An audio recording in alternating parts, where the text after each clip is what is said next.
राम राम राम हरे हरे, हरे कृष्ण कृष्ण हरे हरे,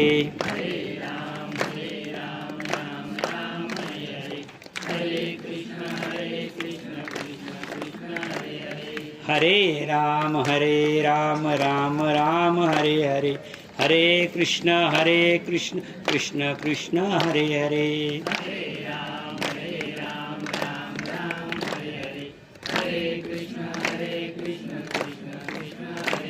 पुंडलिक वरदाहरी विठ्ठल, श्री ज्ञानदेव तुकाराम, पंढरीनाथ भगवान की जय, मौली ज्ञानेश्वर महाराज की जय, जगद्गुरु तुकाराम महाराज की जय, पुरुषोत्तम महाराज की जय। श्री गणेशाय नमः। वक्रतुंड महाकाय सूर्यकोटी समप्रभ, निर्विघ्नं कुरु मे देव, सर्वकार्येषु सर्वदा। श्री गणेशाय नमः। पूर्वाध्यायीचे वृत्तांत विशेष, मलमाता मासा सहित रमेश गोलकी जाऊन पुरुषोत्तमास वंदून तेथे बैसला। श्रीकृष्ण म्हणे युधिष्ठिरासी, राधा ऐके पुढेल कथासी, मग ते पुरुषासी मलमासाशी पाहून श्री विष्णू प्रश्नित म्हणे, विष्णू हा आणिला कोण, काय तयाचे नाम निधान, हा रडतो काय म्हणून, कोण ते दुःख यासी। काल आपण 3 लोक बघितले होते। पहिल्या अध्यायामध्ये, पहिल्या अध्यायाचा शेवट युधिष्ठिराने केलेला प्रश्न आहे, आणि युधिष्ठिराने केलेला प्रश्न आणि युधिष्ठिराच्या प्रश्नाचंच हे उत्तर चालू आहे, अजून उत्तर दिलेलं नाही। दुसऱ्या अध्यायामध्ये मलमासाचं महात्म्य आणि जन्म आपण पहिल्या अध्यायामध्ये पाहिला, आणि दुसऱ्या अध्यायामध्ये मासाची विच्छिन्न अवस्था पाहिली, ती झालेली। त्याच्यानंतर काल वैकुंठामध्ये प्रवेश, वैकुंठामधून गोलोक, गोलोकामधून कैलास, आणि या सर्व लोकांना स्वर्ग म्हणतात। लक्षात ठेवा, स्वर्ग हे चौथं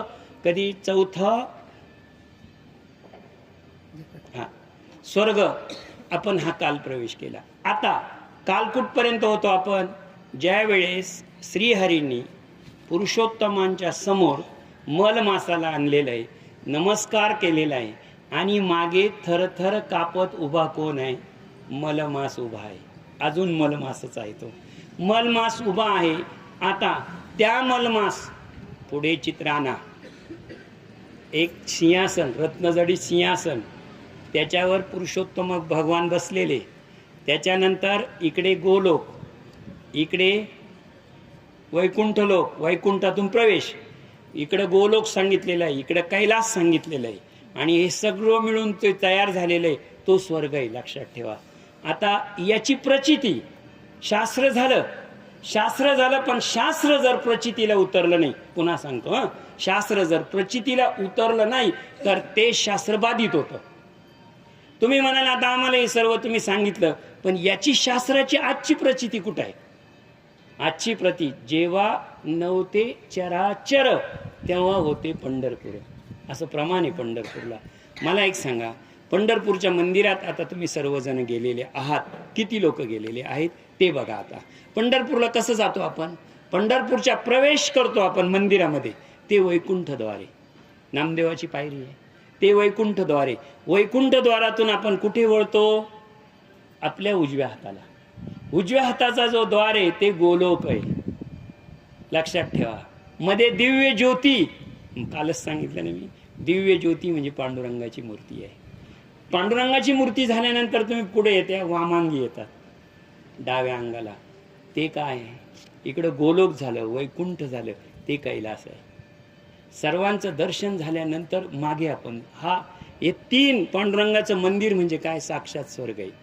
आणि त्या स्वर्गातून आपलं पुण्य संपलं की पुण्याची पावती सरे, पुण्याची पावती सरली की आपण परत कुठे येतो, मृत्यूलोका येतो, पश्चिम द्वाराने परत आपल्या घरी। नगर प्रदक्षिणा मारली की त्या स्वर्गाचं महत्व पंढरपूरच्या मंदिराला आहे, म्हणून नगर प्रदक्षिणेला महत्व आहे। नगर प्रदक्षिणा मारणं म्हणजे स्वर्गाला प्रदक्षिणा मारण्यासारखं आहे। जसं गाईला आपण प्रदक्षिणा मारल्यावर शास्त्र सांगतं की 33 कोटी देवांना आपण प्रदक्षिणा मारल्यासारखं आहे, तसं पंढरपूरचं मंदिर हे ती 4 लोक आहे, लक्षात ठेवा. वैकुंठ, गोलोक, इकडून आल्यानंतर कैलास, संपूर्ण केल्यानंतर स्वर्ग. या सर्व गोष्टींची प्रचिती आलेली आहे. आता पुरुषोत्तम भगवान पुरुषोत्तमानं चौकशी केलेली आहे. काय का हा कोण मुलगा आणला तुम्ही? नीट लक्षात ठेवा. इथे पुरुषोत्तम मासाचं वय पहा, मल मासाचं वय पहा आणि ध्रुवाचं वय बघा. एकाच वयाचे तिघे. पुरुषोत्तम मास इथं चिरंजीव पद म्हणजे लहानच आहे, मलमासही लहानच आहे आणि ध्रुवही लहानच आहे. भगवान श्रीकृष्णानं ह्या ज्या लीला केलेल्या आहे किंवा पुरुषोत्तमाच्या लीला या 8व्या वर्षी आहे. म्हणून प्रश्न 8 या आकड्याला का महत्व आहे तुम्हाला एक सांगतो. ध्रुवानं जी स्वर्गाची प्राप्ती केली ती 8व्याच वर्षी केलेली. पुरुषोत्तम मास वैकुंठात पोहोचला वयाच्या 8व्याच वर्षी. ज्यांच्या समोर उभा राहिला पुरुषोत्तमाच्या ते 8च वर्षाचे. भगवान श्रीकृष्णाचा जन्म झाला अष्टमीलाच, लक्षात ठेवा. आणि श्रीमद भगवद्गीता तुम्हाला सगळ्यांना माहिती आहे, कोणी जी भगवान श्रीकृष्णानं सांगितली अर्जुनाला. परंतु आपल्याला एकच गीता माहिती आहे, अशा 25 गीता आहे. आणि या गीतेची प्रतिगीता ज्यांनी लिहिली ती अष्टवक्र गीता. 8 ठिकाणी वाकडे होते. आपण 8 आकडा थोडा अशुभ मानतो, पण सर्वकडे जर विचार केला तर अष्टप्रधान मंडळ शिवाजी महाराजांचं होतं. बरोबर आहे की नाही? अष्टभाव निर्माण होतात, अष्टप्रहर म्हणतो आपण. या सगळ्या गोष्टीचा इथे मलमास उभा आहे. इथे मलमास उभा आहे. कोणापुढे उभा आहे? पुरुषोत्तमापुढे. पुन्हा एकदा सांगतो, हा जो मलमास याचं महात्म्य आहे. याचं महात्म्य कोण कोणाला सांगतं आणि कोण कोणाला ऐकतं? नारायण ऋषी आणि नारदाचा हा संवाद आहे. पहिल्या अध्यायात मी सांगितलंय तुम्हाला. आणि इथे नारदाने प्रश्न केलेले आणि नारदाचे त्या प्रश्नाला उत्तर आहे. मुख्य इथे जी भक्ती आहे ती भक्ती श्रवणाची भक्ती आहे. मी तुम्हाला पहिल्या अध्यायामध्ये सांगितलं की पद्मपुराण आणि बृहन्नारदीय पुराण या 2 पुराणांमध्ये या कथा येतात. आणि या कथेमध्ये एकच गोष्ट घडत असते, ती म्हणजे श्रवण. तुम्ही म्हणाल श्रवणाचं काय महत्व आहे? तर पुन्हा एकदा सांगतो, श्रवणाचं महत्व किती आहे? तर 9विधा भक्तीमध्ये पहिली जी भक्ती आहे ती श्रवणमय, श्रवणाची भक्ती आहे, पहिली भक्ती. आणि ज्याप्रमाणे तुकाराम महाराजांचं शुद्ध हा शब्द 2 ठिकाणी वापरला गाथ्यामध्ये. त्यांनी सांगितलंय, शुद्ध बीजाची पोटी फळे रसाळ गोमटी, मुखी अमृताची वाणी. तिथे शब्द आहे. आणि एक शुद्ध शब्द कोणता आहे? ती शुद्धता कोणती आहे? तर ती शुद्धता एका अभंगामध्ये महाराज सांगतात, पाहता श्रीमुख सुखावले शुक, डोळ्याची भूक न वजे माझ्या, जिवे गोड 3 अक्षरांचा रस, अमृत तयास फिके पडे, महामळे मन होते जे गांधले, शुद्ध झाले स्फटिक जैसे. आता बघा, श्रवणाची वाट चोखाळली शुद्ध. श्रवण ही शुद्ध वाट आहे, वक्तृत्वाची वाट शुद्ध नाही. कारण या व्यासपीठावर एखादा शब्द चुकीचा जाऊ शकतो, एखादा चुकीचा वक्त्याच्या तोंडून दोष घडू शकतो, पण श्रवण करणाऱ्याकडून दोष घडत नाही. त्याच्यामुळे तुकाराम महाराजांनी सांगितलेले, मी हे जे ज्ञान प्राप्त केलं किंवा हे जे केलं ते काय करून केलं? श्रवणाची वाट चोखाळली शुद्ध. श्रवण केलं मी हे सगळं, त्यामुळे माझ्या मनातले सगळे संशय निघून गेले. मुद्दा मला हा सांगायचा आहे, अधिक महात्म्य किंवा अधिक मासाचं महात्म्य, वक्त्याचं जे पुण्य आहे किंवा लिखाणाचं जे पुण्य आहे, सांगणाराचं जे पुण्य आहे, याच्या तरीपेक्षा कितीतरी पटीनं पुण्य हे ऐकणारच आहे. इथे पुरुषोत्तम मास याला हे वरदान आहे. काय वरदान आहे? जसं प्रत्येकाला वरदान आहे तसं पुरुषोत्तम मासाला वरदान आहे. याची जो कथा श्रवण करीन त्याचे 5 दोष जातील. मागच्या वेळेस सांगितलं, मी सांगितलं, आधी व्याधी दुःख जरा मृत्यू सांगितलं की नाही? या 5 जातील. आता या 5 पैकी कोणत्या निवारणासाठी आलेला आहे? म्हणजे पुरुषोत्तम भगवान विचारतात कोणाला? श्रीहरीला. हा कोण आणलेला आहे? अरे ह्या गोलोकात कवनही दुःख नवे प्राप्त तेथे वस्ती ते सतत परमानंदी निभग्न स्वप्ना माझी या ठाई दुर्वार्ता ऐकू येत नाही प्रत्यक्ष दुःखी तो पायी कोठून आणणार ऐसे असता हा सांप्रत पुढे कापे थरथर तो दुःखाश्रू गळीत का उभा राहिला ते ऐकून का उभा राहिला.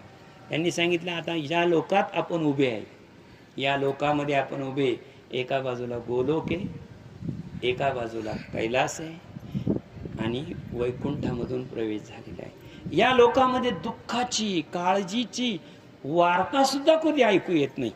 आली का वार्ता आजपर्यंत ऐकू नाही, कारण इथं दुःख नाही, इथं क्लेश नाही. जर इथं दुःख ऐकू येत नाही, कुणी श्रवण केलेले नाही, दुःखाची थोडी सुद्धा लवलेश इथे नसताना हा दुःख अश्रू का ढाळतो, हा थरथर का कापतो, याच्या नशिबी दुःख का, हा असा भयभीत का झालेला आहे. याचं उत्तर आता बघा पुढच्या भूमीमध्ये. हे ऐकून रमा रमन, पुन्हा एकदा मी पुन्हा सांगतो, रमा रमन म्हणजे भगवान शंकर. नीट लक्षात द्या. त्या दिवशी विरंचित म्हटले, त्या दिवशी विरंचित शब्द आलेला आहे. विरंचित शब्द कोणाला आहे? सरस्वतीला आहे. एक एक शब्दाचा अर्थ समजून घ्या. पुरुषोत्तमाशी बोले वचन म्हणे देवा हा अधिक मास दिन दुःखी निबग्न यास्तव आणिला येते तरी निरसी सर्व दुःखाते याचे दुःख काय ते सांगो समग्रत. हा जो आलेला आहे हा मलमास आहे. आणि मलमास कशासाठी आलेला आहे? तर त्याचं जे दुःख आहे त्या निवारणासाठी तो इथे आलेला आहे. नीट लक्षात घ्या. आता इथे एक मुद्दा उपस्थित होईल. गोलोक, वैकुंठलोक, स्वर्गलोक आणि कैलास या चारही ठिकाणी दुःख आहे का? दाजी इकडे बघा, आहे का? नाही. मग आता दुःख हा कुठून घेऊन आलेला आहे? तर हा मृत्यू लोकामधून दुःख घेऊन आलेला आहे. आणि दुःख घेऊन आलेला आहे त्याच्या निवारणासाठी तो इथे आलेला आहे. इथे कला काष्ट घडी दिन पक्ष कशाचं दुःख आहे? हा एक महिना आहे, परंतु त्याच्यामध्ये काय काय नाही आहे? कला, काष्ट, घडी, दिन आणि पक्ष. कालच मी सांगितलं याच्यामध्ये पक्ष नाही म्हणजे कोणता? कृष्ण पक्ष. म्हणजे प्रतिपदा ते पौर्णिमा आणि प्रतिपदा ते अमावस्या हा एक शुक्ल पक्ष आणि कृष्ण पक्ष आपण म्हणतो, दोन पक्ष नाही. याच्यामध्ये दिवसमानाचं म्हणजे दिवस आहे पण त्याची मोजणी केली जात नाही, म्हणजे थोडक्यात त्याला हिशोबात धरलं जात नाही. तिसरी गोष्ट, याच्यामध्ये घडी आहे. घडी म्हणजे काय? वेळ आहे, मुहूर्त आहे, पण ते शुभ मानलं जात नाही. दुसरी गोष्ट, याच्यामध्ये काल आहे, पण तो जो काल आहे तो काल कसा आहे? तर तो काल हा अभद्र काल म्हणून आहे, शुभ काल नाही. काल अशुभ आहे. म्हणजे याच्यामध्ये सर्व आहे. जे इतर महिन्यांमध्ये आहे ते सर्व याच्यामध्ये आहे, परंतु काय आहे? अशुभ आहे. आणि याला हे 12 महिने जसा स्वामी आहे, 12 महिन्यांना स्वामी आहे, नक्षत्रांना स्वामी आहे. नीट लक्षात ठेवा. नक्षत्रांना स्वामी आहे, राशीला स्वामी आहे, सगळ्यांना स्वामी आहे. परंतु काय? तर याला कोणी स्वामी नाही. याला स्वामी नसल्यामुळे हा काय झालेला आहे? हा दुःखी झालेला आहे. कला काष्ट दिन मास अयन औषधी द्रुम ग्राम गिरी कूप नदी इत्यादी त्या सर्वांचे. गिरी एक वाहणारा ओढा, छोटा वाहणारा ओढा, नदी, विहीर, छोटासा खड्डा जरी केला तरी त्याला स्वामी. आपण नारळ फोडतो ना, नारळ फोडतो म्हणजे काय? नारळ फोडतो म्हणजे आपण त्याची पूजा करतो, त्याचं स्वामित्व आपण मानतो. परंतु याला तितका सुद्धा अधिकार नाही, याला कोणी स्वामीच नाही. जिथे पूजाच नाही, लक्षात ठेवा, पूजा नाही, तिडे पत्र पुष्पम फुलम तोयम काहीच नाही.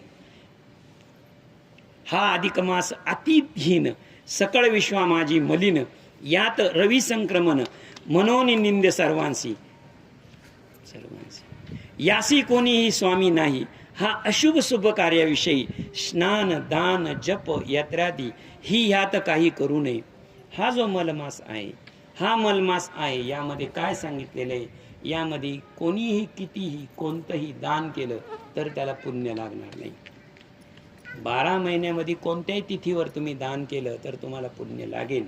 परंतु याच्या तिथीचा मोजणी नसल्यामुळे किंवा याच्या तिथींना स्वामी नसल्यामुळे याच्यात केलेलं दान, याच्यात केलेलं व्रत, याच्यात केलेलं तप, याच्यात केलेलं शुभ कार्य, याला कोणतंही पुण्य नाही.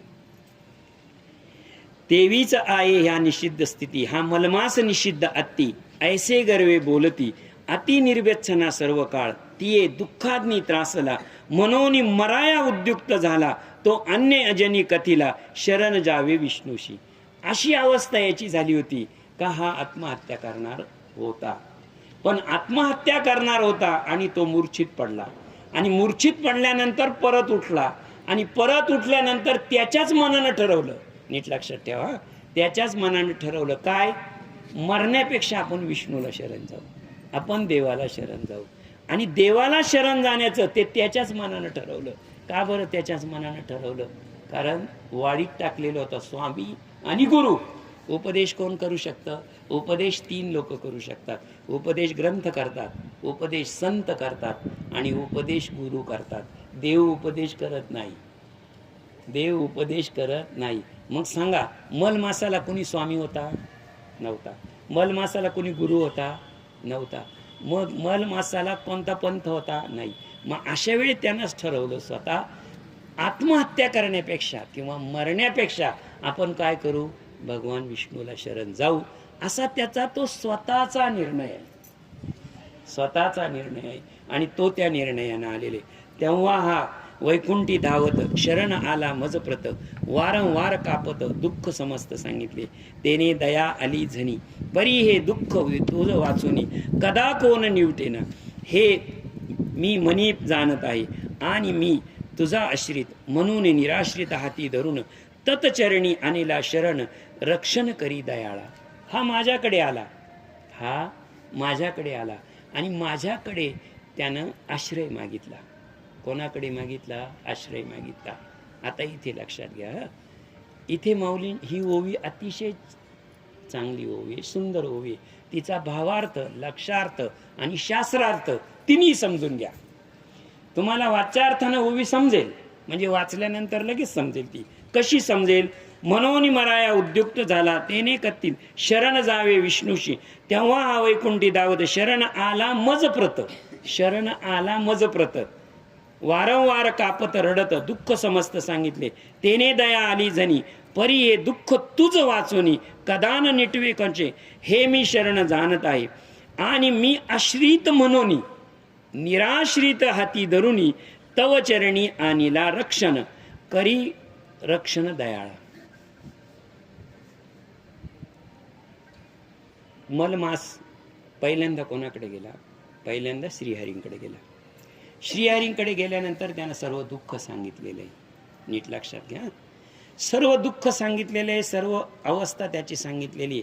खरं तर श्रीहरी त्याचं दुःख हरण करू शकत होते, त्याचा उद्धार करू शकत होते, परंतु श्रीहरींनी त्यांना कोणाकडे आणलेलं आहे?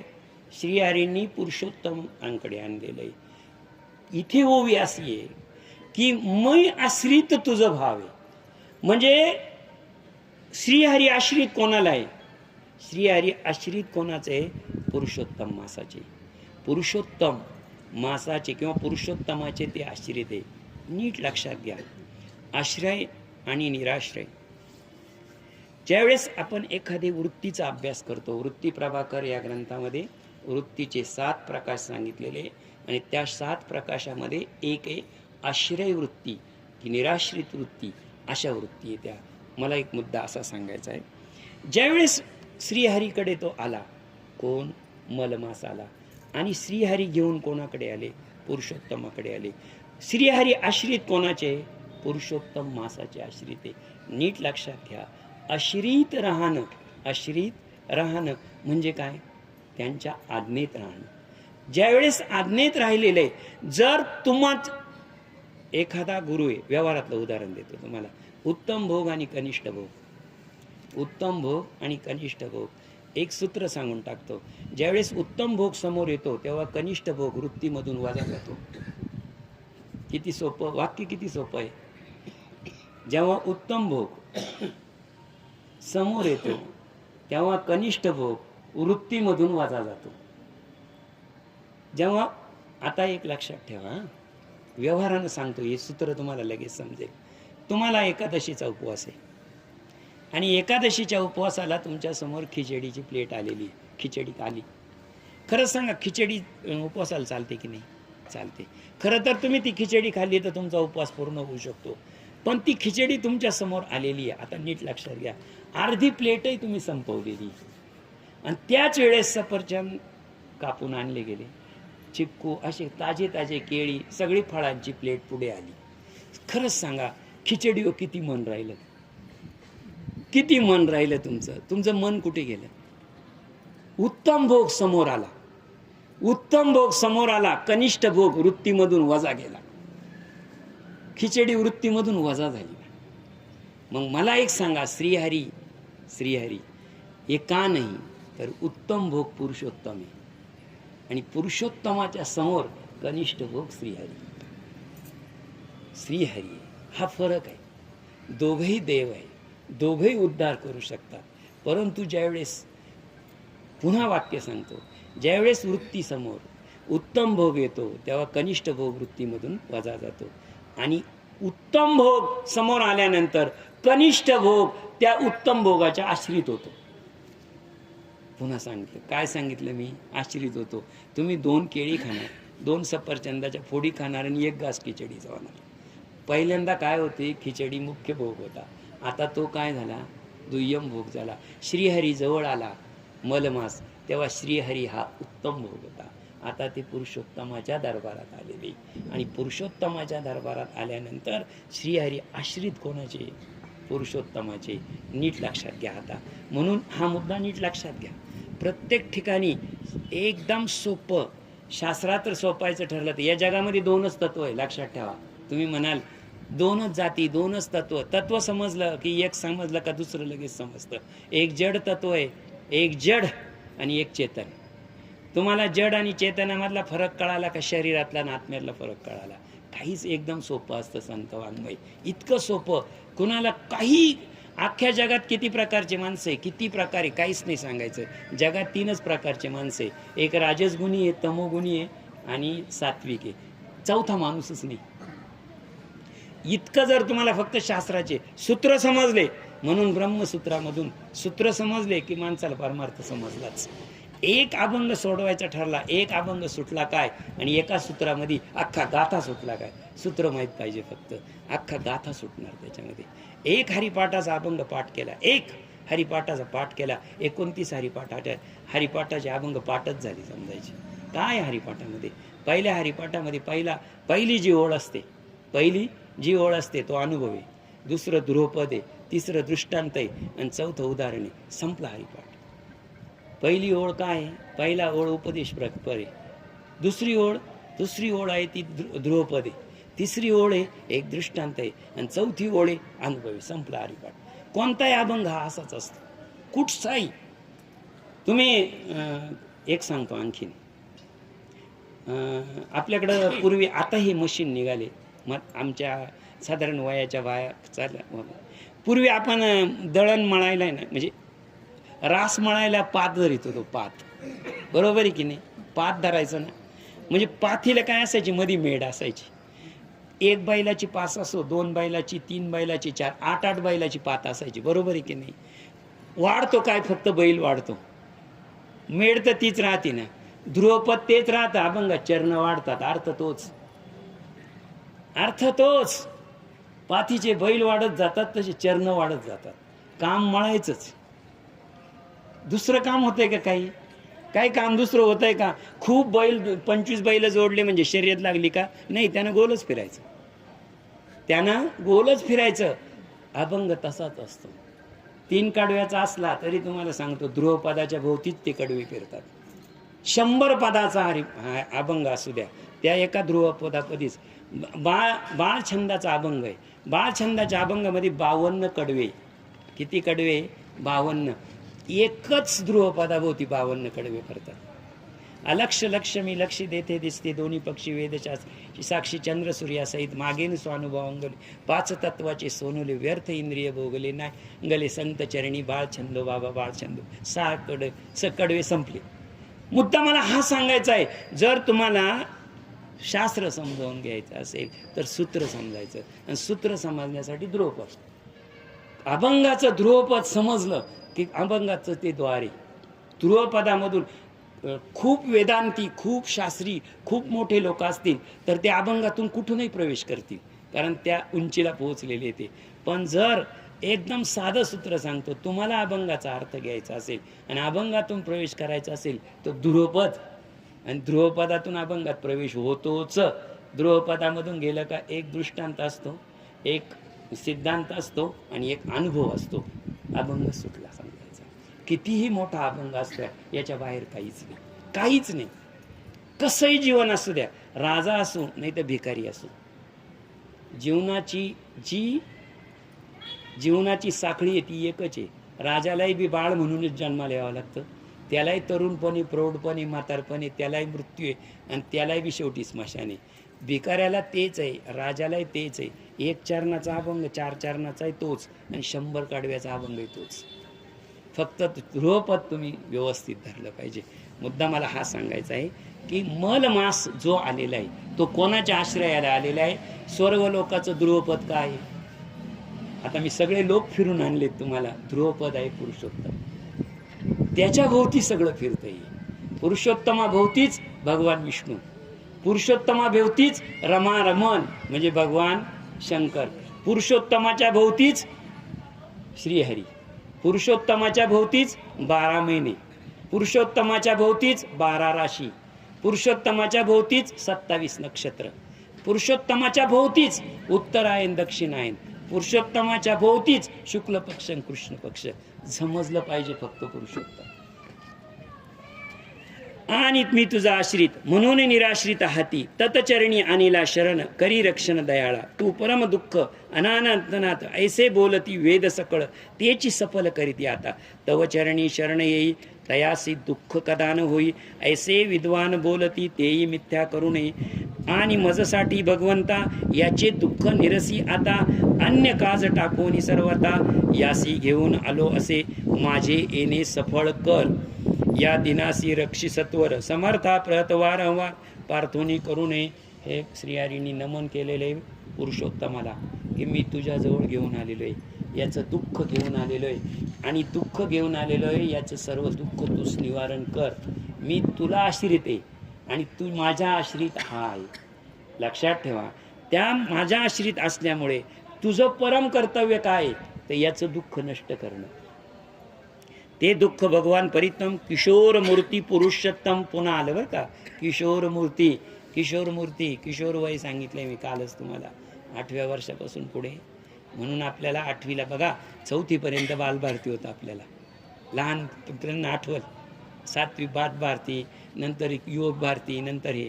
पण तुकाराम महाराजांचा एक अभंग आहे, गंधर्व सोम अग्नी भोगताती कुमारिका, कोठे चराचरी त्याग केला. कागाची या विष्टे जन्म पिंपळाचा, पांडवाच्या कुळाशी पाहता दोष. कागाची या विष्टे जन्म पिंपळाचा, पांडव कुळाशी पाहता दोष. कधीही तिथं 6-8 वर्षाचा उल्लेख आलेला आहे, कुमारिकेचा आलेला आहे. गंधर्व सोग अग्नी भोगता ती कुमारी, इथं किशोर वय आलेलं आहे. पुरुषोत्तम मासाचं पुन्हा एकदा सांगतो, हे सर्व किती आहे? 8 वर्षाच्या आतला खेळ आहे, किशोर वयातला खेळ आहे हा सगळा. माझे ऐसे सफळ कर या दिनासी रक्षी सत्वर, ऐसे पार्थोनी जोडोनी खरता. तो भगवान परिपूर्तम किशोर मूर्ती पुरुषोत्तम मने विष्णू तो उत्तम, आजी कर्म केले. मल मासाशी हाती धरून मी तो अनिलाशी स्थानी, येणे तुझे त्रिभुवनी उत्तम कीर्ती होईल. श्रीहरीला सांगितलं तू तुझ्या आयुष्यातलं तुझ्या जन्म घेण्याचं सार्थक होणार आहे का, तर तू मल मासाला इथपर्यंत आणलं, आणि मल मासाला इथपर्यंत आणलं तर त्रिजगतामध्ये यामुळे तुझी कीर्ती होईल. आजही कधी घडला प्रसंग? सत्ययुगामध्ये. कृतयुग, द्वापार युग आणि कलियुग, किती युग घडले. त्या घडल्यापासून आजपर्यंत कीर्ती आहे का नाही? बरं, आता विषय निघाला म्हणूनच सांगतो. कलियुगाचं वय किती आहे तुम्हाला माहिती आहे का? 8व्या अध्यायामध्ये, श्रीमद भगवद्गीतेच्या 8व्या अध्यायामध्ये 17व्या श्लोकावर ब्रह्मदेवाचं वय दिलेलं आहे. ब्रह्मदेवाचं वय दिलेलं आहे. त्या ब्रह्मदेवाच्या वयामध्ये या चारही युगांचे आयुष्य दिलेलं आहे. आज घरी गेल्यावर श्रीमद भगवद्गीतेचा 8व्या अध्यायातला 17वा श्लोक पाहून घ्यायचा. त्याच्यामध्ये हे सगळं आलेलं आहे. त्याचं विवेचन वाचायचं. रामसुखदास महाराजांची साधक संजीवनी नावाचा ग्रंथ आहे, तो जर वाचला तर त्याच्यामध्ये हे सापडेल. लगेच सांगतो, कलियुगाचं वय त्याच्यामध्ये दिलेलं आहे 4,32,000 वर्ष. किती आहे कलियुगाचं वय? 4,32,000 वर्ष. त्याच्यानंतर पुढचं द्वापार 8,64,000 वर्ष. 8,64,000 वर्ष. त्याच्यानंतर पुढचं कोणतं? कृतयुग. कृतयुगाचं जे आयुष्य आहे आयुष्य ते 12,96,000 वर्ष. किती सांगितलं? 12,00,000 वर्ष. सत्ययुगाचं आयुष्य 17,20,000 वर्ष. हे मी रात्री इथून गेल्यावर पाहून ठेवलं, म्हणजे उद्या सांगावं लागेल. आणि या सगळ्या आयुष्याची बेरीज 43,20,000 वर्ष. हे या कलियुगाचा, नीट लक्षात ठेवा, या 4 युगाची बेरीज केली की ब्रह्मदेवाचा 1 दिवस होतो, आणि 1 दिवसात ब्रह्मदेवाचा होतो, आणि एवढ्याच याची 1 रात्र होती. असं ब्रह्मदेवाचं आयुष्य आहे 100 वर्ष. आणि हे 100 वर्ष झालं का त्या 100 वर्षाला म्हणतात कल्प. काय म्हणतात?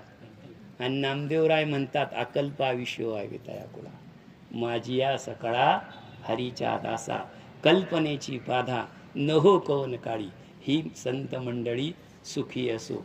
आजपर्यंत हरीची कीर्ती आपण गातोय का नाही? गातोय की नाही? म्हणजे अकल्प आयुष्य व्हावे. जे श्रवण करतात त्यांना अकल्प आयुष्य हो. बोलणाराला हो का नो, पण श्रवणा करणाऱ्याला हो. नामदेव महाराजांचा अभंग आहे की नाही? अकल्प आयुष्य व्हावे तया कुळा, माझी या सकळा हरीच्या दासा, कल्पनेची बाधा न हो कवन काळी, ही संत मंडळी सुखी असो.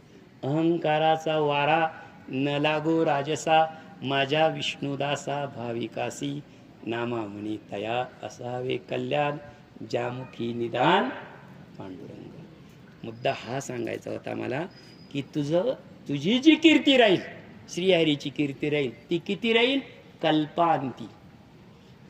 अनेक कल्प ही कीर्ती राहणार, ही कथा राहणार. सांगणारे ऐकणारे भगवंताजवळ जाणार, पण कथा आणि कीर्ती हे कायम राहणार. मलमासाशी हाती धरून तू असल्याशी या स्थानी, येणे तुझी त्रिभुवनी, उत्तम कीर्ती कल्पांती. कुठपर्यंत राहील कीर्ती? कल्पांती राहील.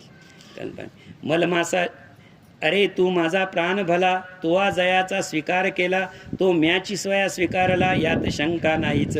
तरी आता या मलमासास सर्वोपरी करतो शेष, जैसा मी साक्षात तैसेची करतो पाहे पा. कीर्ती, दया, शांती, औदार्य, पराक्रम, बुद्धी, दृष्टी, धैर्य, ज्ञान, वैराग्य, कांती, ऐश्वर्य इत्यादी नाना मृदुम देत असे. काय काय देणार आहे आता मी याला? मलमासाला ऐका हा, किती बघा. पहिल्यांदा काय देणार आहे? कीर्ती देणार. कीर्ती देणार. आता हे जेवढी काही धडपड चाललेली आज, ती फक्त कीर्ती. पोट भरलेल्या माणसाची खरंच सांगा, पहिली धडपड बाळ जन्माला, तुमच्या सर्वांची पहिली धडपड कोणती हो? पोटासाठी. बरोबर आहे की नाही? बाळ, आता मला इथे आता एक प्रश्न उपस्थित बरं का, या शास्त्रात अनेक शास्त्र निघतात. पहिली धडपड पोटासाठी. पोटासाठी धडपड करतो. पोट भरलं तुमचं, पोट भरलं. त्याच्यानंतरची धडपड कशासाठी? त्याच्यानंतरची धडपड धनासाठी. धन मिळवलं पाहिजे. आणि धन मिळाल्यानंतरची धडपड मानासाठी. बरोबर आहे की नाही? पहिल्यांदा अन्न, दुसऱ्यांदा धन, तिसऱ्यांदा मान. जगाची सगळीकडे हेच चालू आहे ना. बरोबर आहे की नाही? पोट भरलं रे भरलं की लगेच माणसाला कशाची? धनाची गरज पडते. धन आलं रे आलं का 4 माणसांमध्ये आपलं नाव झालंच पाहिजे. पण या तिन्ही गोष्टी कशाच्या हातात आहे, किंवा तिन्ही गोष्टी कधी मिळतात आणि कशाने मिळतात, याचा कधी अभ्यास केला कोणी? मग तुकाराम महाराजांचा अभंग सांगतो, लगेच कळेल. अन्न मान धन येतो प्रारब्धाच्या अधीन. कशानं मिळतात ह्या? प्रारब्धानं. प्रारब्धात जर असेल तर लक्षात ठेवा, झोपेत राहा, मान मिळणार. कारण तुमच्या फक्त प्रारब्धात पाहिजे. याचं ज्वलंत उदाहरण म्हणजे आपले राजाभाऊ.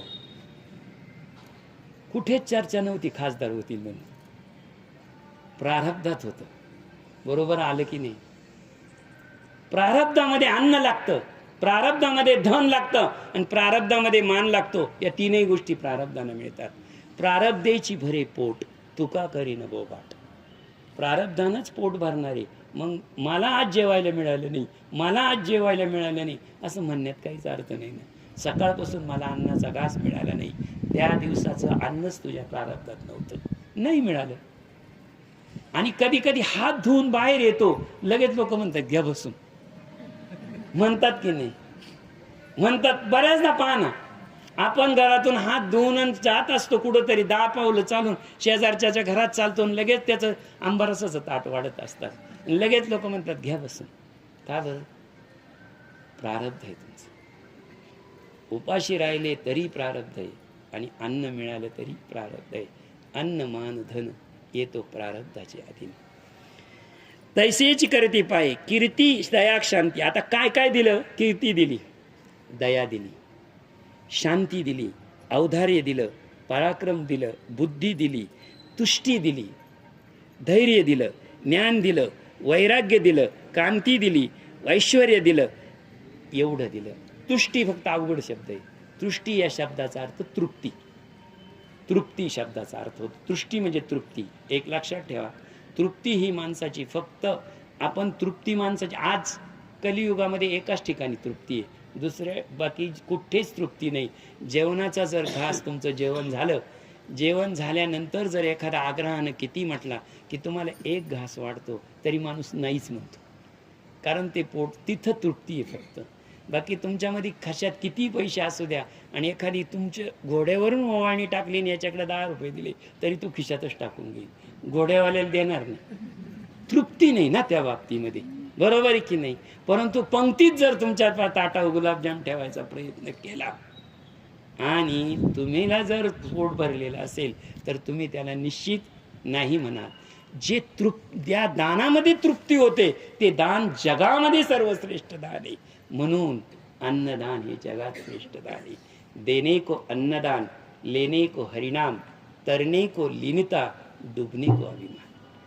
म्हणून अन्नदान हे जगामध्ये सर्वश्रेष्ठ दान ठरलेले. तृप्ती दिली, कोणाला दिली? तृप्ती दिली, मलमासाला दिली. किती गोष्टी दिलेल्या आहे या नीट लक्षात घ्या.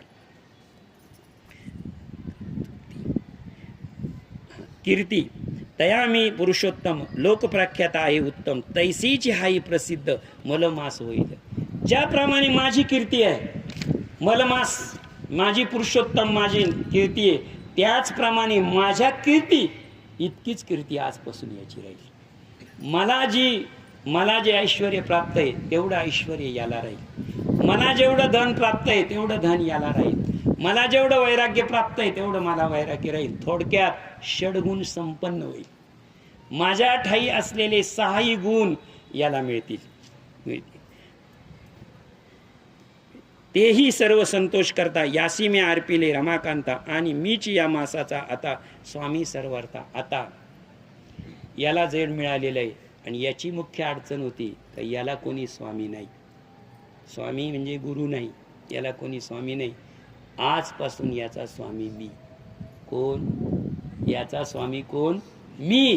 पुरुषोत्तमानं स्वामी दिला. हा सदृश्य पाहुनी मग याने हा सर्व विश्वा लागुनी, सपूज्य वंद्य पूज्य कना तत्क्षणी दुःख दारिद्र्य हरिलं. आता नीट लक्षात घ्या. मी माझं स्वामित्व स्वीकारलेलं आहे आणि माझं नाव त्याला दिलेलं आहे. कोणाला? मलमासाला. आता मलमास राहिला, आता काय झाला तो? पुरुषोत्तम मास. आता निवळ समय सांगितलं पुरुषोत्तम मास झाला, पण पुरुषोत्तम मास झाला, पुरुषोत्तमाचे ऐश्वर्य दिलं, षडगुण दिले, सगळे दिले, परंतु मग ह्या महिन्यांमध्ये काय राहिलं? ज्यांनी त्याला बाजूला टाकलं होतं, ज्यांनी त्याला बाजूला टाकलं होतं त्या महिन्यांची अवस्था काय आणि ती याची अवस्था काय, याचा भेद पुढच्या ओळीत सांगितलेला आहे. चैत्र आदी मास ते समस्त केवळ सकामची दयाव्रत मोक्ष कदापि नव्हे कोणाशी परी या मलमासाशी आता निष्कामाची करून तत्वता सर्व लोकाशी मोक्षदाता मी तुले म्या करतो असे. चैत्र ते फाल्गुन 12 महिन्यामध्ये जेवढे कर्म तुम्ही कराल ते सर्व कर्म हे सकाम कर्म राहतील. त्याच्यामध्ये कामना राहील. काहीतरी तुम्ही द्याल तेव्हा तुम्हाला काहीतरी प्राप्त होईल. जेव्हा आपण काहीतरी कोणाला तरी देतो आणि त्याच्यापासून काहीतरी घेतो, हे कर्म झालं ते सकाम कर्म आहे. आणि मी तुम्हाला फक्त दिलं, तुमच्याकडून काहीही स्वीकारलं नाही, निष्काम कर्म. 12 महिन्यामध्ये तुम्ही कोणताही मुहूर्त काढा आणि कोणताही विधी करा. 12 महिन्यामध्ये तुम्ही कोणताही उत्सव करा आणि काहीही करा, किती शुभ कार्य करा, पण सगळे कार्य हे सकामच असतील. त्याचं पूर्ण पुण्य तुम्हाला नाही.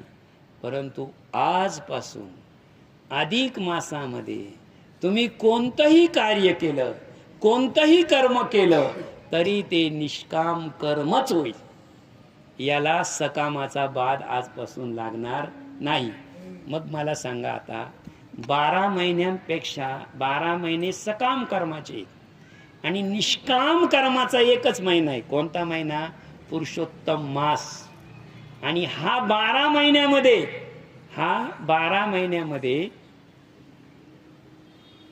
गणला जाणार नाही. हा गणला जाणार नाही. तर याची कीर्ती यांच्यापेक्षा जास्त असल्यामुळे त्याला दुसरं नाव अधिक मास राहील.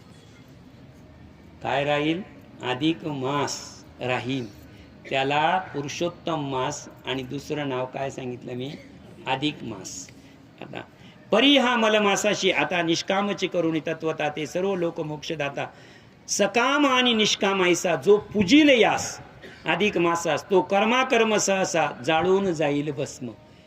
तुमचं कोणतंही कृत्य 12 महिन्यामध्ये घडलेलं असू द्या, 12 महिन्यामध्ये घडलेलं असू द्या, आणि ज्या वर्षी अधिक मास येणार आहे, ज्या वर्षी अधिक मास येणार आहे त्या अधिक मासामध्ये तुम्ही कोणतंही कर्म पुण्यकर्म केलं तरी त्या कर्मानं तुमचे मागचं जे पाप आहे ते जळून भस्म होईल. असा वर मी याला देतो. वर मृत्यू लोका माझी सतत सौभाग्य भोगून इच्छित असे ते गोलोकी मजप्रत येईल निश्चय जयासाठी महापुरुष निरंतर करतीसा ब्रह्मचर्य वर्त संन्यास बळे विशेष आचरती एक करीती पंचानी कित्येक राहती निरासन एकाशी फलपात्र भक्षण एकच वायू बक्षिती. नीट लक्षात घ्या, माझ्या प्राप्तीसाठी काय काय करावं लागतं, माझ्या प्राप्तीसाठी काय काय करावं लागतं.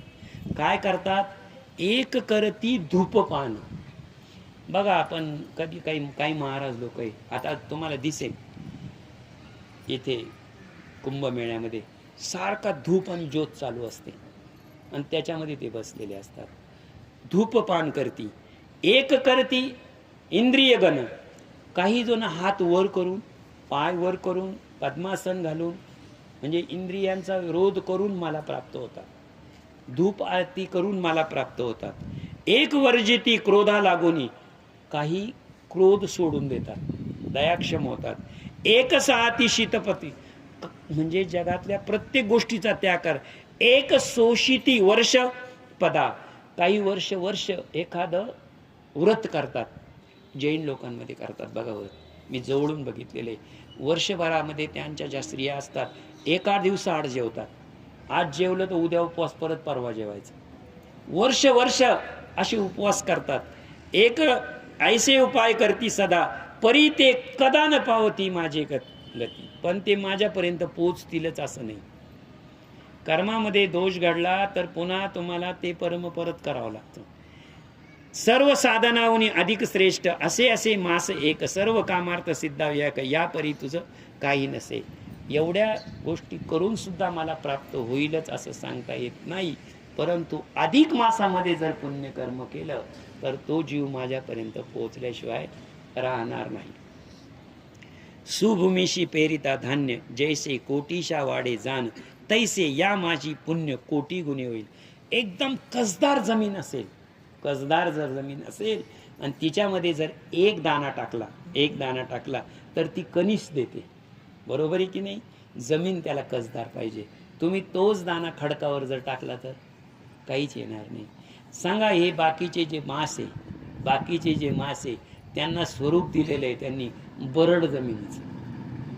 बरड जमिनीमध्ये धान्य पेरलं आणि कसदार जमिनीमध्ये धान्य पेरलं तर फरक राशीमध्ये असतो. फरक पाहताना रास दिसते. बरोबर आहे की नाही? बरड जमिनीची रास आणि कसदार जमिनीची रास फरक पडेल का नाही? तर अधिक मासामध्ये जर तुम्ही एखादं कर्म केलं तर कसदार जमिनीमध्ये जसं आपण पीक पेरतो आणि त्याची रास पडते, तसं यामध्ये जर तुम्ही एखादं कर्म केलं तर त्याचं पुण्य कोटी गुणे म्हणजे अनेक गुणांनी जास्त असतं. यथाविध पुरुषोत्तमध्ये परम आदरे स्वीज तो स्वकुळासहित उद्धरून मज प्रती जाईल. जर अधिक मासाचं नाना भोग भोगती अखंड करली जे का एकदा आला न जाय मृत्यू लोका आधी व्याधी दुःखे व्हायला कदापि न स्पर्शत. इथं नीट लक्षात घ्या. हे बघा, स्वकुळास जो अधिक मासामध्ये माझी सेवा करील, माझं सेवा करील, पुण्यकर्म करील, वाचन करील, श्रवण करील, जे काय करायचं ते करील, ज्याच्या वाट्याला जे येईल ते घेईल. व्रत अनेक आहे. तुम्ही ठरवलेलं कोणतंही व्रत ते व्रतच होऊ शकतं, फक्त त्याच्या ठिकाणी भाव शुद्ध असायला लावतो. ते जर केलं तर लक्षात ठेवा, तो स्वतःचाच उद्धार करील, पण स्वतःच्या कुळाचाही उद्धार होईल. बरोबर आहे की नाही? ही कीर्ती कोणाची आहे? ही पुरुषोत्तम मासाची कीर्ती आहे आणि हे पुरुषोत्तम भगवंतानं दिलेले वरदान आहे. अशाच आशयाचा अभंग आहे 17 नंबर हरिपाठामध्ये. हरिपाठ कीर्ती मुखी जरी गाय पवित्रची होय देह त्याचा.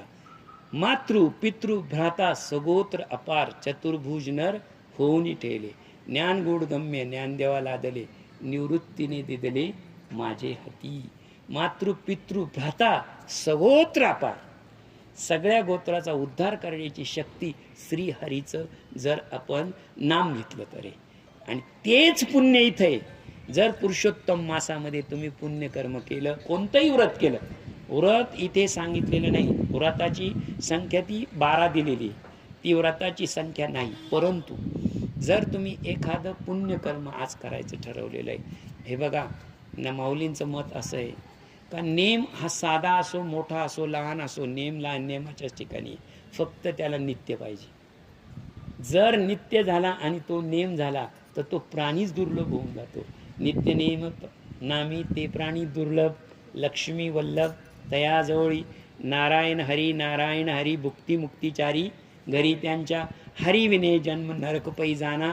यमाचा पाहुणा प्राणी होय ज्ञानदेव पुसे, निवृत्तीसी चाड गगनावनी वाढ नाम आहे.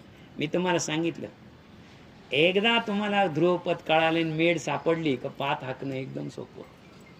एक अभंग तुमचा, एक ग्रंथ तुमचा कमांड, एक ग्रंथावर तुमचं प्रभुत्व आलं, समजायचं सगळ्या संत साहित्यावर प्रभुत्व आलं तुमचं. तत्व बदलत नाही ना.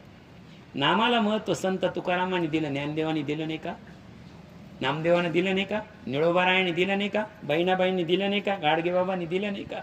मग साधी गोष्ट आहे ना, नाम कळायला पाहिजे तुम्हाला आणि नामाचं महत्व कळायला पाहिजे. पुरुषोत्तम मास म्हणजे काय? पुरुषोत्तम मास म्हणजे 12 महिन्यापासून मलमासापासून तो झाला पुरुषोत्तम मास, आणि पुरुषोत्तम मासापासून झाला तो अधिक मास. असो, आता अधिक मासाचा मीच अधिपती. किती नावं झालेत? 2 नावं झाली. काय झाला? पहिला पुरुषोत्तम मास झाला आणि 12 महिन्यामध्ये सकाम कर्माची बाधा लागली आणि याच्यामध्ये निष्काम कर्माचं पुण्य लाभलं, म्हणून याला कोणता मास? अधिक मास दिलेला आहे. असो, अधिक मासाचा मीच अधिपती झालो साचा, चैत्रावधी मासाचा राजाने यास केला. आता याला तर मी अधिक मास केला, पण 12 महिन्यांचा जो राजा आहे तो पुरुषोत्तम मास केला. म्हणजे बघा बरं का, 36 महिन्यांचा राजा एक अधिक मास आहे. 36 महिन्यांचा एक राजा अधिक मास आहे. म्हणून आपल्यामध्ये गुण किती मोजले जातात? 36. बरोबर आहे की नाही? 36 आहे का नाही. ज्ञानेश्वरीच्या 13व्या अध्यायातली 131 नंबरची ओवी घरी गेल्यावर बघा, घरी गेल्यावर बघायची, लिहून घ्यायची. हां, 131 नंबरची ओवी आहे आणि त्याच्या अगोदर 128 नंबरची ओवी अशी आहे बरं का. किंबवना सोय जीवात्म्याची लाय, तेथ जे होय तया नाम सुख. सुखाची व्याख्या सांगितली आहे. आणि तिथं 36 ये 36 तत्वे मेळती जेने एकत्वे तेने समूह परत्वे क्षेत्र म्हणजे ही ओवी आहे ज्ञानेश्वरीमध्ये. किती गुणांचा उल्लेख आलेला आहे? 36. आणि इथं किती महिन्यांचा? 3 वर्षाने येतो ना 36. आणि 36 महिन्यांचा राजा कोण? अधिक मास. मग राजाची पूजा केल्यानंतर खालचे सैनिक काय करणार आहे? राजाच प्रसन्न झाला तुम्हाला, राजाच प्रसन्न झाला तुम्हाला. बाकीच्या सैनिकांची काही हे सगळे आता नौकर झाले. त्यामुळे आज आपण राजाच्या नगरीत आहोत हे लक्षात ठेवा. अधिक मासाच्या कथेत आहे म्हणजे आज आपण राजाच्या नगरीत आहे. आणि राजाच्या नगरीत असताना समक्ष राजा समोर आहे. आता यावेळेस कोणाचंच मी सांगतो काळाला इथं येण्याची अजिबात परवानगी नाही. कारण इथं नामकथा चालू आहे. आता इथे काहीच होणार नाही निदान कथा चालू होईपर्यंत. माझे नाम पुरुषोत्तम तेहीच दिदले उत्तम, ऐसा माझ्या परीचा अनुपम केला असे साचार. तस्मात याचे भक्ताविषयी मीच चिंता वाहतो सदाई, तयाचे ते काम नाही मीच पुरविल्या पाहिजेत. मदभक्ताचा अपराध केला तरी कदाची साई न वाईला, परी याचे भक्ताचे मजला कदापि न सावेल. माझ्या किती भक्तांचा अपराध केला, कोणत्याही भक्ताचा अपराध केला तरी एक वेळ मी सहन करील. परंतु माझा हात परम भक्त आहे. कोण? पुरुषोत्तम मास. याचा कोणी अपमान केलेला मी कधीही सहन करणार नाही. हे भगवंताचे बोल आहे. माझे पूजन होऊन निवृत्ते, भक्त पूजन मज आवडते. पुत्र पोक्षाती पुत्र होते, प्रेमे असते अत्यंत. एक वेळ खरं सांगा, आता पुत्र या अनुभवातून मी गेलोय बरं का. पुत्रपेक्षे पुत्र वरुते, पुत्रपेक्षा पुत्र वरवते. पुत्र म्हणजे मुलगा आणि पुत्र वरवते म्हणजे नातू. ज्याप्रमाणे आपलं स्वतःचं प्रेम, कोणत्याही बापाचं प्रेम हे मुलापेक्षा नातवावर जास्त असतं. मी सांगतो इथं, मी सांगतो नातू जितका प्रिय आहे तितका मुलगा प्रिय नाही, नसतोच. पुत्रापेक्षा पुत्र परवते, प्रेम असते अत्यंत तैसे. 12 महिने जे आहे हे माझे पुत्र आहे. 12 महिने त्याच्यावर पुत्राप्रमाणे मी प्रेम करतो 36 महिन्यांवर.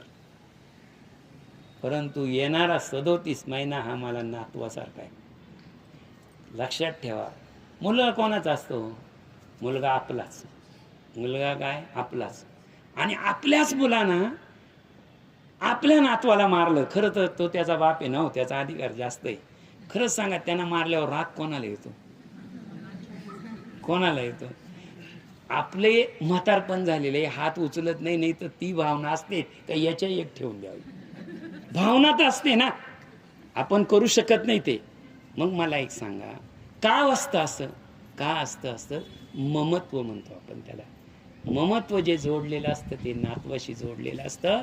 हे जे 36 महिने आहे हे मला पुत्रवत आहे माझ्या, पण अधिक मास मला पुत्र मोक्षवत आहे, नातवावत आहे. इतका प्रिय आहे नातवा, इतका मला प्रिय आहे. मद भक्ता कामना कराया पूर्ण, कदाचित वेळ लाविल परी पुरुषोत्तमा भक्ताचे तत्क्षण मनोरथ पुरील. माझी भक्ती करून कदाचित मला वेळ लागेल एखाद्यावर प्रसन्न व्हायला आणि त्याची कामना पूर्ण करायला. पण जो कोणी या मासाची सेवा करील, पुरुषोत्तम मासामध्ये सेवा करील, तर त्याला तात्काळ फळ मिळेल. हा, ते महाकृष्टी दुर्भाग्य आणि परम भोग्य उपजीवी होईन अवैध्य विधी, दुःखा लागोनी रात्रंदिने भोगतील. स्वप्ना माझी तयास कदा न मिळेल सुकलेस, शसशृंगापरी विशेष विशेष अलभ्य होईल सर्वदा. हा अधिक मास मम प्रिय कर, त्याचा करतील तिरस्कार, त्याचे नाना यातना घोर होतील निर्धारी. जे का प्रति तृतीय वर्षी पाहोन या अधिक माशी नाचरतील धर्म कार्याशी, किंवा मनासी नाचतील ते देहावरी प्रपंचात महादुःखे भोगतील सतत. आणि शेवटी कुंभिका पाकात पडून पचतील. पचतील. जर 36 महिन्यानंतर येणारा हा मास आहे, या मासामध्ये तुम्हाला पुण्यकर्म करता आलं तरी करू नका.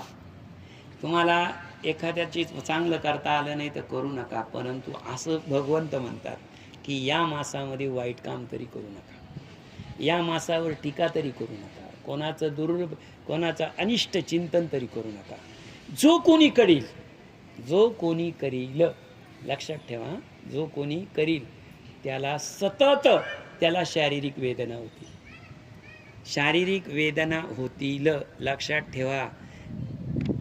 म्हणजे उन्हातानामध्ये काम करणारी, रोजंदारी करणारी स्त्री संध्याकाळी अत्यंत आपल्या भूमीवर पडली, म्हणजे जमिनीवर पडली ना, तशी झोप लागून देती.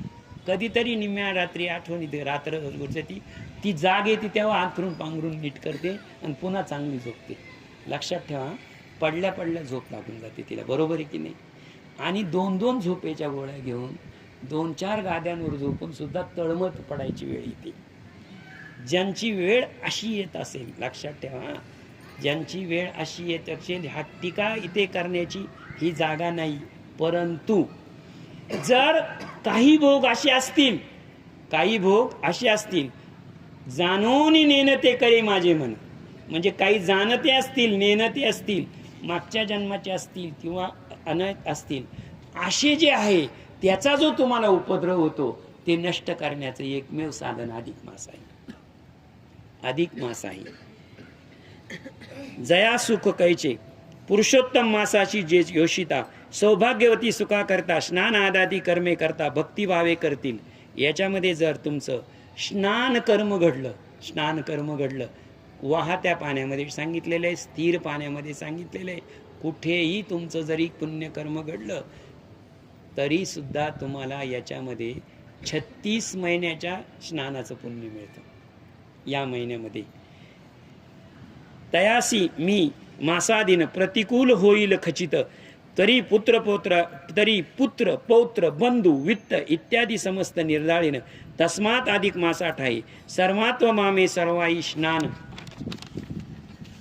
पूजा जपादिकाई सत्कर्म सदाही करावीत. आणि यत्किंचित शक्यनुसार अवश्य दान करावे साचार, तेने मी साक्षात परमेश्वर तया प्रसन्न होईल. यत्किंचित ही दान म्हणजे तुम्ही पुण्यकर्म कराच, स्नानादी कर्म करा, तुमच्या परीनं दान करता येईल तर दान करा. कोणाला दान करा इथे सांगितलेलं नाही आहे बरं का, कोणाला दान करा इथे सांगितलं नाही, पण दान कसं करावं हे मात्र सांगितलेलं आहे. हे कसं, जे का पुरुषोत्तम माशी भावी पूजीला अधिक माशी, ते भोगोन या सर्व सुखाशी गोलोकाशी होईल. आता विष्णू आजपासून माझी या आज्ञा सकळ जन, या मज प्रिय मासाचे पूजन करतील जाण निश्चय. हा सकळ मासात आता परमश्रेष्ठ केला तत्वता, तरी यासी रमाकांता काही चिंता करू नये. आजपासून मी 36 महिन्याचा राजा केलेला आहे, याला पवित्र केलेलं आहे, माझं नाव दिलेलं आहे रमाकांता. म्हणजे कोण? भगवान शंकरा, शिव. आजपासून तुम्ही याला कोणी नाव ठेवेल, याला कोणी दुःख देईल, ही मनात शंका सुद्धा आणू नका. कारण त्याला घेऊन येणारे 2 होते, एक रमारमण आणि श्रीहरी, दोघांची.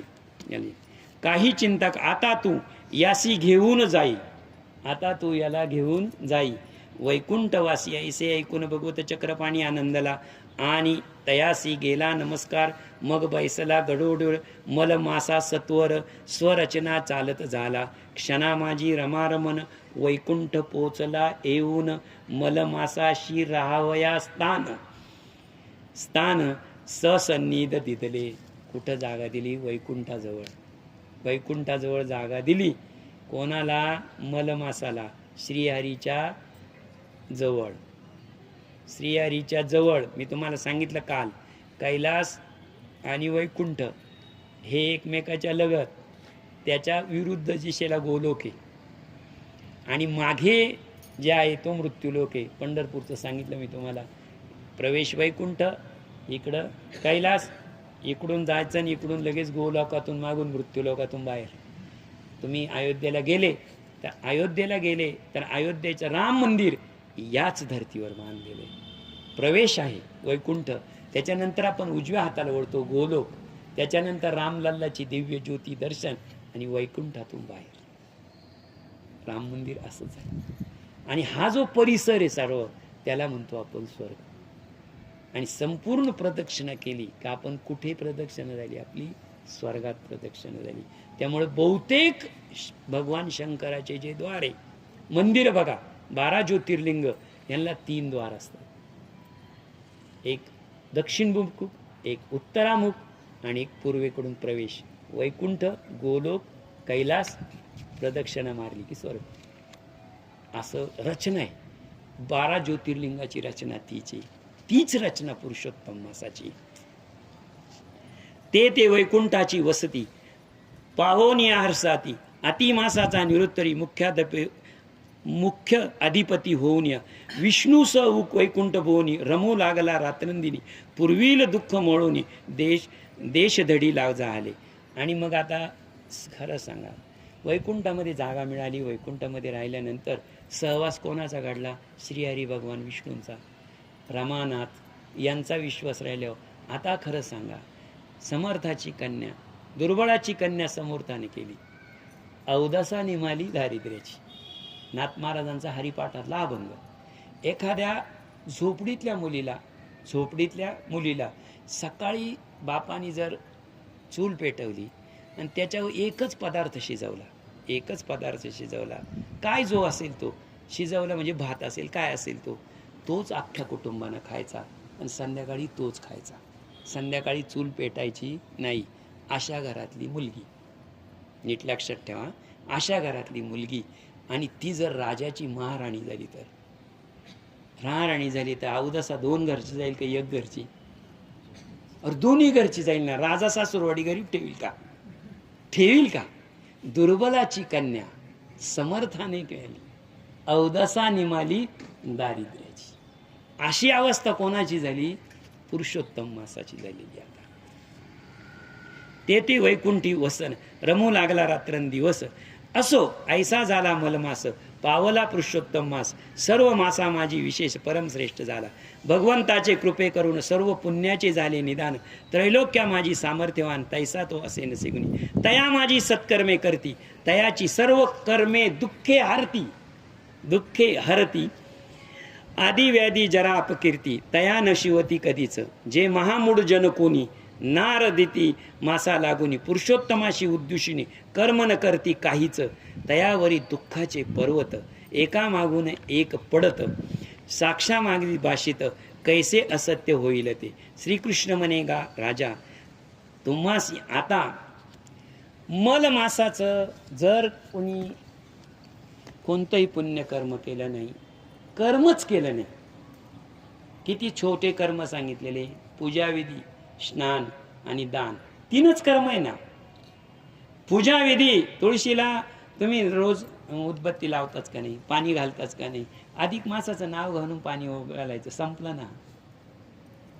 स्नान तर रोज करणारच आहे की नाही, अधिक मासाचं नाव घेऊन स्नान आहे ना. दान तर आपण निदान मुंगीला चहा साखर तर टाकतो की नाही. किती दान करावं याच्यात काहीच नाही इथं, पण 3 कर्म तर नित्य घडावेत. कोणतं? स्नान घडावं, दान घडावं, बरोबर आहे की नाही. आणि पुण्यकर्म कोणतंही करावं. मग आता युधिष्ठिर इथं प्रश्न मारतो, मी आलोय कशाला आणि तुझं हे चाललंय काय? माझ्या दुःखाचं कारण मी तुला विचारतोय आणि तू अख्खे 2 अध्याय मलमासातच घालून टाकले. माझ्या दुःखाचं उत्तर काय? आम्हाला दुःख काय? युधिष्ठिराचा प्रश्न आहे. मग आपण म्हणतो ना, अरे हा तुझं तर ते विसरूनच गेलो मी. असं झालं इथे. आता दुःखाचं कारण ऐका, आणि हे कारण ऐका, हे मर्म आहे मागच्या 2 अध्यायाचं, 3ऱ्या आणि 2ऱ्या अध्यायाचं. तयावरी ते दुःखाचे पर्वत, याचं नाही केलं तर काय येईल? दुःखाचे पर्वत. तुकाराम महाराजांच्या गाथ्यामध्ये अभंग आहे, ते काय ग्रंथ रचना, एक ॲप आहे ना, ग्रंथ साधना का काय, हा तुकाराम महाराजांचा गाथा आहे त्याच्यात. हा एकदम छोटा अभंग आहे पण खूप छान आहे. पहाते पांडव अखंड वनवासी परी त्या देवासी आठविती. सुदामा ब्राह्मण दरिद्री पिढीला नाही विसरला पांडुरंगा. नीट लक्षात घ्या. प्रल्हादासी पिता करीतो जाचणी नाही विसरला नारायणा.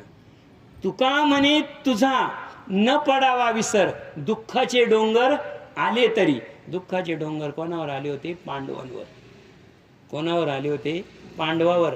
पाहते पांडव अखंड वनवासी परी त्या देवासी आठविती. प्रल्हादासी पिता करीतो जाचणी परेतो स्मरे मनी नारायण. सुदामा ब्राह्मण दरिद्री पिढीला नाही विसरला नारायणा. तुका म्हणे तुझा न पडावा विसार दुःखाचे डोंगर आले तरी. इथं डोंगर शब्द आहे म्हणून त्या डोंगर एका शब्दाकरता अभंग पाठ करावा लागला. त्या एका शब्दाकरता अभंग. श्री तयावरी दुःखाचे पर्वत एका मागून एक पडत साक्षात माझे भाषित तैसे का श्रीकृष्ण म्हणेगा ऐक. श्रीकृष्ण म्हणेगा ऐक. दुःखाचं कारण आहे ऐक. तुम्हासी येता ते दुःखे अनेक याचे कारण आहे एक ते मी सकळी जाणितो. तुम्ही वनी आल्यापासून पुरुषोत्तम लागून येऊन नाही सात्कारिले. तुम्ही वना आल्यानंतर भगवंताचा प्रियकर तो पुरुषोत्तम मास सुंदर द्विवार त्रिवार आला असे. भीष्म द्रोणादीचे भय तेने विकुळ होय तया तया लागे धनंजय इंद्र लोकासी गेला तो. तुम्ही तुमच्या दुःखाचं कारण काय? तुम्हाला किती? तुम्हाला 14 वर्ष वनवास आणि 1 वर्ष अज्ञातवास. 15 वर्ष तुम्ही जंगलातच आहे ना. 15 वर्ष जंगलात असताना 3 वेळा अधिक मास येऊन गेला. तुमच्या आठवणीत तरी आहे का? तुमच्या आठवणीत अधिक मास नाही. तुम्ही फक्त विचार कोणाचा केला? विचार भीष्माचा, विचार द्रोणाचा आणि विचार आमच्या कुळाचा. आणि मारायचं फक्त कोणला? कौरवांना. याच्या पलीकडे तुमच्या डोक्यात काही विचार आहे का? आहे का विचार काही? मलमास किती वेळा येऊन गेला? 3 वेळा येऊन गेला. एकदा तरी मलमासाची पूजा केली का तुम्ही? हे म्हणे नाही. मग याच्याच पायी सगळं. दुःखाचं कारण काय आहे? तर या 14 वर्षामध्ये आणि 15व्या वर्षामध्ये तुमच्यावर किती वेळा येऊन गेला? मलमास त्रिवार. 3दा येऊन गेला ना. 3दा मलमास येऊन गेला. पण साधा आज पुरुषोत्तम मास आहे एवढं सुद्धा तुम्हाला आठवलं नाही या वर्षामध्ये. आणि पुरुषोत्तम मासाचे कोणतंही पुण्यकर्म घडलं नाही. पुरुषोत्तर मासाचे पुण्यकर्म कोणतं तर द्या घडून साधी त्याची आठवण सुद्धा तुम्हाला आली नाही. त्याचंच फळ तुम्ही भोगताय हे दुःख. त्याचं फळ काय भोगताय तुम्ही? हे दुःख. भीष्मान त्याचे वियोगी तुमचे मानस भावा वाचून विशेष तेने पुरुषोत्तम मास समजला. तुम्हाला भाऊबंदकी भाऊ द्रोण भीष्म एवढंच चिंतन तुमचं 14 वर्ष. तुम्ही कोणतंच चिंतन केलं नाही. तुम्ही दुःखानं दुःखच पेरलं. दुःखानं दुःख पेरलं. तुमच्या नशिबी दुःखच आलं. बरोबर आहे की नाही? माऊलींची एक ओवी आहे सांगून टाकतो इथं. फार सुंदर ओवी आहे आणि इथं सांगण्यासारखी ओवी आहे ती. लक्षात ठेवा. माऊली काय म्हणतात? माऊली काय म्हणतात? जे काही पेरलं साधं माऊलींचं द्या सोडून तुम्हाला आम्हाला. बाजरी पेरली गहू आले असं किती वेळा झालं? किती वेळा झालं? आंब्याचं झाड लावलं. आंब्याचं झाड लावलं आणि डायरेक्ट नारळाचं तयार झालं. कधी झालं का? नाही. काय केलं तर काय होईल? काय केलं तर काय होईल? जे पेरलं तेच उगल ना. बरोबर आहे ना. मग यांनी 14 वर्ष भाऊबंदकीचा विचार सोडून काही केलंच नाही. दुसरा विचारच यांच्या डोक्यात नव्हता ना. मग यांच्या डोक्यात जर विचार बरं कौरवांचा विचार आला ते 100 कौरव आठवले. द्रोण आठवला. भीष्म आठवले. ते वस्त्रहरण आठवलं. ते दूतांचा खेळ आठवला. हे आठवायचे म्हणजे यांना फार आनंद होत असेल का? काय होत असेल यांना?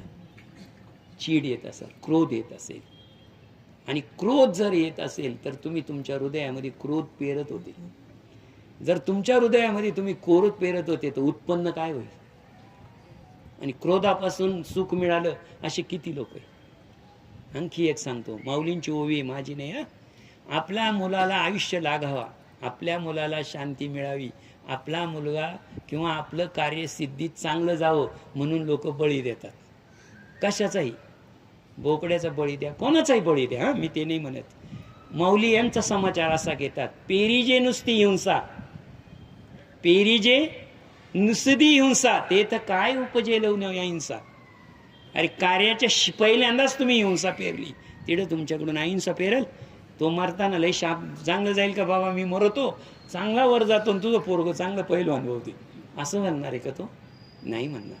पेरी जे नुसती हिंसा तेथ काय उपजेला हिंसा, नवल दिवसा बाबा याज्ञिकांचा. हे यज्ञ करणाऱ्यांचंही मला नवल वाटत म्हणे.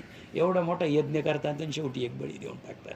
अरे बळी यज्ञात दिल्यावर उत्पन्न बळीच होईल ना, उत्पन्न दुःखच होईल ना.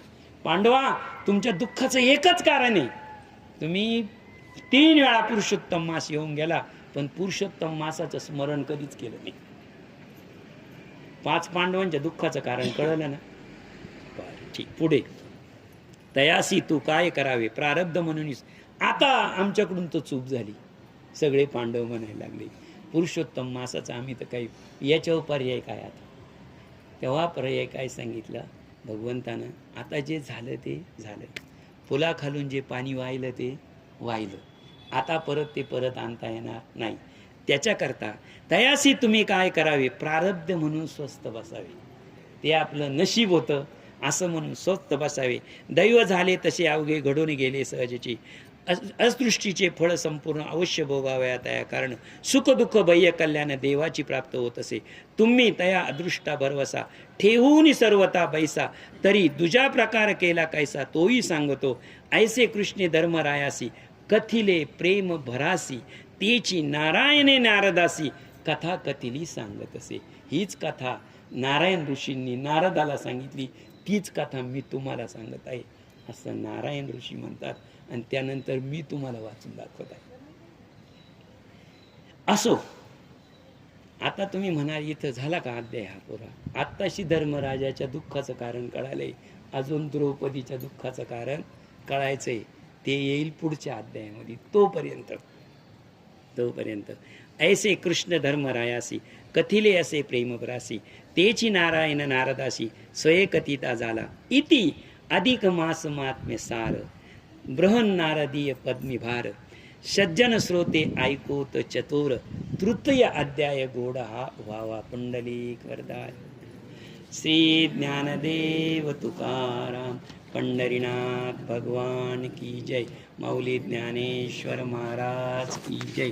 जगद्गुरु तुकाराम महाराज की जय. अधिक मास भगवान की जय. पुरुषोत्तम भगवान की जय. विठ्ठल.